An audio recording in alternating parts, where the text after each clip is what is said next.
Dei a volta no mundo para dizer, cheguei na Bíblia Sagrada. Quase todo o mundo inteiro tem uma Bíblia. Agora a questão é, você sabe como a Bíblia existiu? Aí que está a questão. Eu quero falar hoje sobre o livro sagrado e o papel. Parece uma coisa tão simples, né? Hoje todo mundo tem, né? Você sabe de onde vem esse nome? Sagrada é fácil. O significa é algo santo, separado pelo fim religioso. E quanto à palavra Bíblia? Para responder essa pergunta, devemos recorrer a uma história, uma planta muito comum nas ribeiras do Rio Negro. É papilo. O papilo do Egito foi o papel mais simples e depois se tornou algo tão importante que passou a virar folhas de papel. Eu tenho essa folha, que é uma folha de caderno, vamos dizer que ela veio direto do Egito. Vamos dizer que é papilo.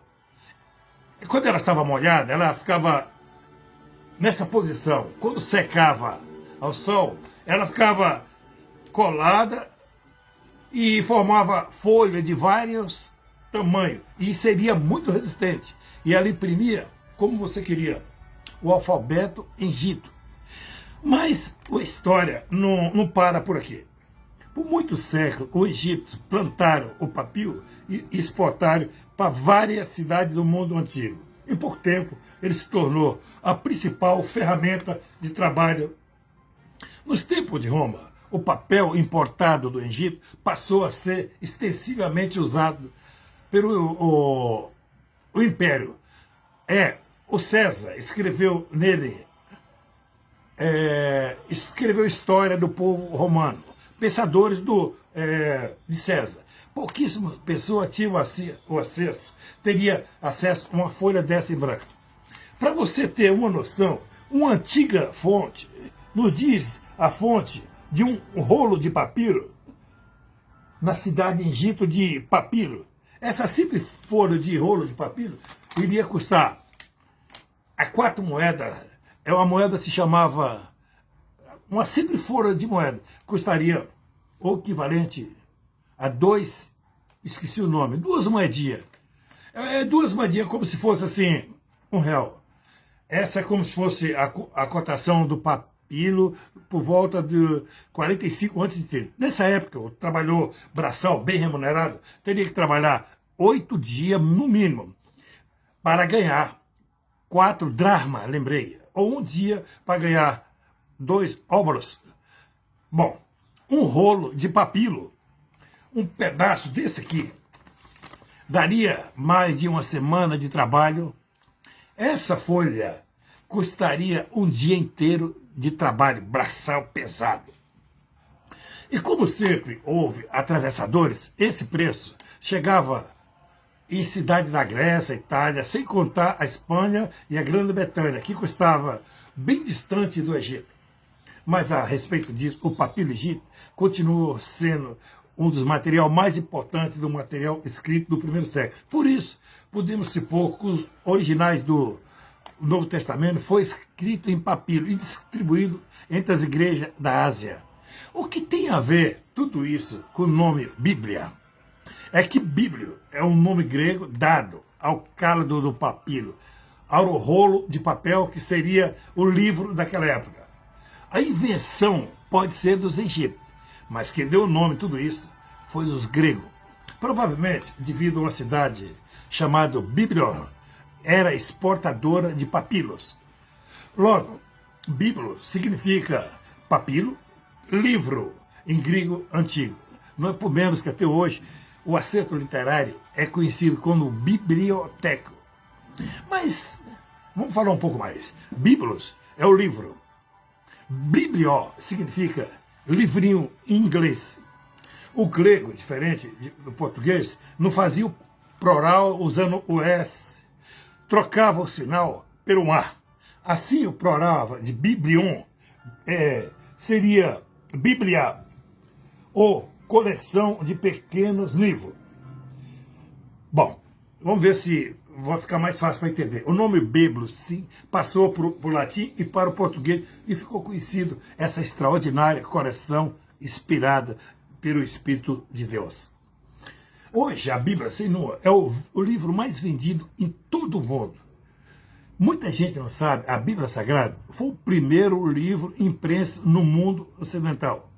Ela foi impressa por volta de 1450 na cidade de Mainz, na Alemanha, pelo genial John Gutenberg. Ele foi tido por muitos como o inventor da imprensa. Muitas pessoas falam que copiou essa invenção dos chineses. Seja como for, a sua impressão da Bíblia revolucionou a história do mundo. Quando o Gutenberg, quando ele colocou a Bíblia, pensou que ele estava ficando doido, que tal tarefa estaria muito além da possibilidade humana do século XV. Para você ter uma ideia, as condições daquela época, o processo para incluir uma única página seria muito demorado. Eles precisavam de arrumar toda a letra de impressão e uma moldura e escolher para ver se estava tudo bem arranjado conforme o texto que havia produzido. Como era trabalhoso de imprimir ou reproduzir uma única página. Esses são alguns tipos móveis que Gutenberg utilizou. Agora, você imagina, se pensar que seria necessário 1000 páginas para imprimir uma Bíblia, os impressores iam morrer antes mesmo de a sua obra ser executada. Você sabe, na vida, quem quer dá um jeito, quem não quer vai dar uma desculpa. John Gutenberg queria, por isso ele não desistiu. Trabalhou por mais de 8 anos e conseguiu o improvável, fez o impossível. Imprimiu 180 exemplares da Bíblia Sagrada, um feito assim estraboloso naquela época. A primeira fase que ele imprimiu foi o Pai Nosso que está no céu. Foi a primeira frase. Como na época o papiro já estava assim adiantado, sobrou o pergaminho para a confecção dos hinos. O pergaminho foi feito de pele de animal. A pele devia ser esticada. Assim, ela devia cortar em quadrado para confeccionar a página do livro. Estima, mais de 5.000 cabras foram mortas para se imprimir 30 exemplares ou um pouco mais. Os 30 primeiros. Você já imaginou o trabalho? Agora, eu tenho uma história tragicômica. Depois que o primeiro exemplar foi impresso, Gutenberg encarregou dos seus sócios a vender os seus livros para conseguir fundo para cobrir todas as despesas iniciais. Esse sócio, chamado João Fusse, né, eu acho, ele não teve muita dificuldade para ir fechar o primeiro negócio. Ele vendeu sua primeira Bíblia para Carlos VII, o rei da França. A Bíblia custou ao rei o preço 50 gulden, 50 moedas de ouros em peso, né? Ó, uma moeda lá. Naquela época, um trabalhador precisaria trabalhar um ano inteiro para ganhar 2,30 guldens. E uma casa de pedra, era artigo de luxo na época, custaria 100 guldens. Vamos fazer a conta? Com o dinheiro de um livro, dá para comprar. Aliás, 50% de uma casa de luxo, ou pagar um trabalhador braçal por mais de um ano. Essa é uma das 48 copas da Guta de Gutenberg. Tem um outro exemplar que está no Congresso americano, está avaliado em mais de 30 milhões de dólares.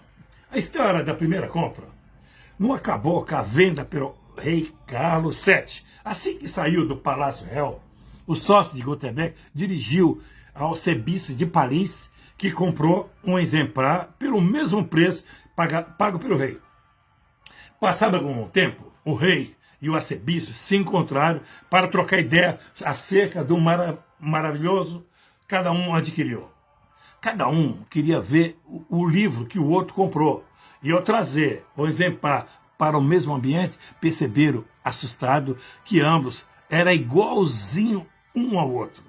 E não podia ser diferente, né? Naquela época, acostumado com cópias feitas à mão, Não era de se supor, um livro jamais seria exatamente igual ao outro. Seria impossível. Assim chegaram à única conclusão possível naquela situação. Esse livro se tornaram obra do diabo. Gutenberg teve que mostrar o segredo do seu negócio, do seu trabalho, para não ser sentenciado à morte, para não ser o crime de bruxaria. Por causa disso, terminou falido e foi parar numa miséria, uma situação muito difícil. Ele não conseguiu fortuna, contudo, construiu uma verdadeira, uma catedral de saber da sua impressão. O mundo jamais foi o mesmo depois disso. Ao terminar de imprimir a primeira Bíblia, Gutenberg tinha que a imprensa seria um exército de 26 soldados de chumbo, ou material dos tipos móveis, e com esse pequeno exército, ele mudaria e conquistaria o mundo, o planeta.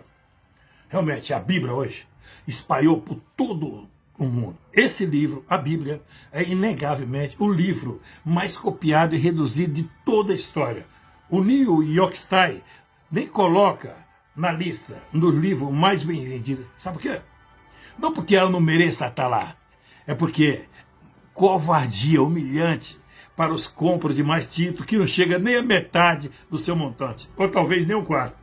É até difícil fazer uma conta.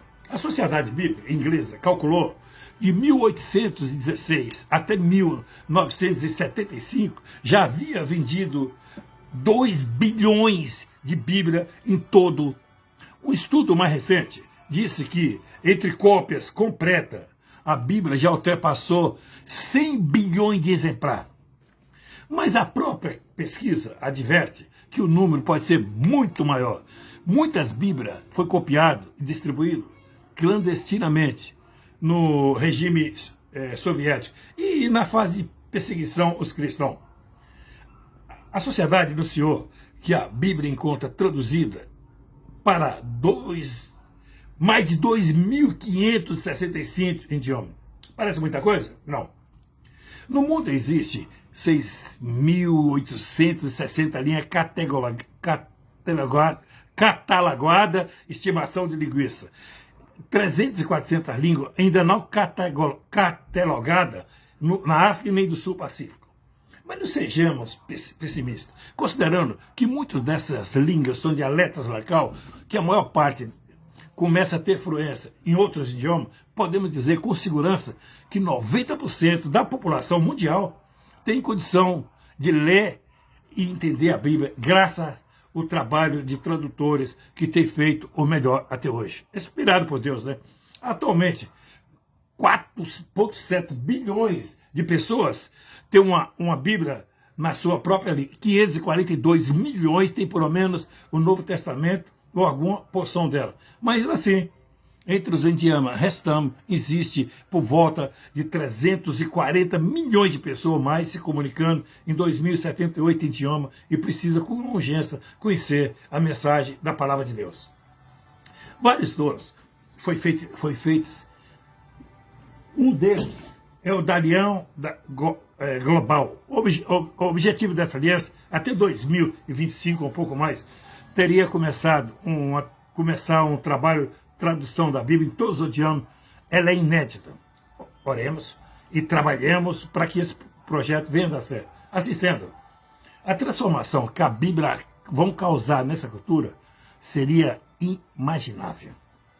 Bom, chamar a Bíblia de livro chega a ser, como inglês, mismoral, seria um título inapropriado, porque a Bíblia é simplesmente similar.